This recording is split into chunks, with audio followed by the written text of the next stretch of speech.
Hi there, and today's problem is with our Scion XB. The rear hatch, when you go to lift it, it's supposed to have these gas cylinders that push it up, and as you can see, they're failing. It will hold it up, but that's about as far as it gets. So, bought some new cylinders. These are like $20, and we're going to see how they fit. So each end of the strut there's a ball joint, and on this particular ball joint, also at each end, there's this metal clip here. So you put the screwdriver in and you can pry that off apparently.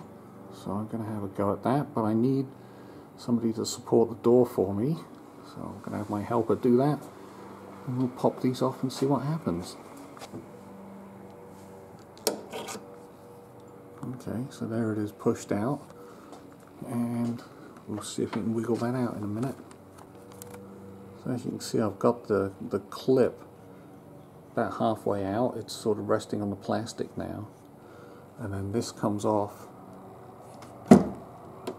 fairly easily, and my helper's holding up the door, and there's the ball joint, and this is the other side of it.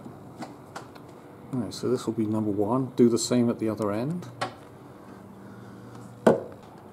Alright, so I've put some grease on the ball end that you can see sticking out here.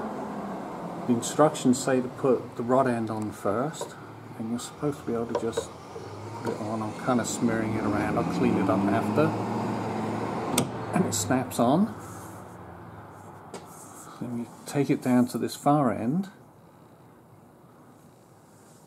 right down here, and we've got to twist it apparently so that it lines up on this end, and then I'll snap that end on, and then it's on. Wow, that's pretty easy. Right, so we got both struts in. It was actually a very quick job. So let's test it, see if it works. Is it going to go? Do you have enough charge? There it goes. That's better. Yeah. Job done.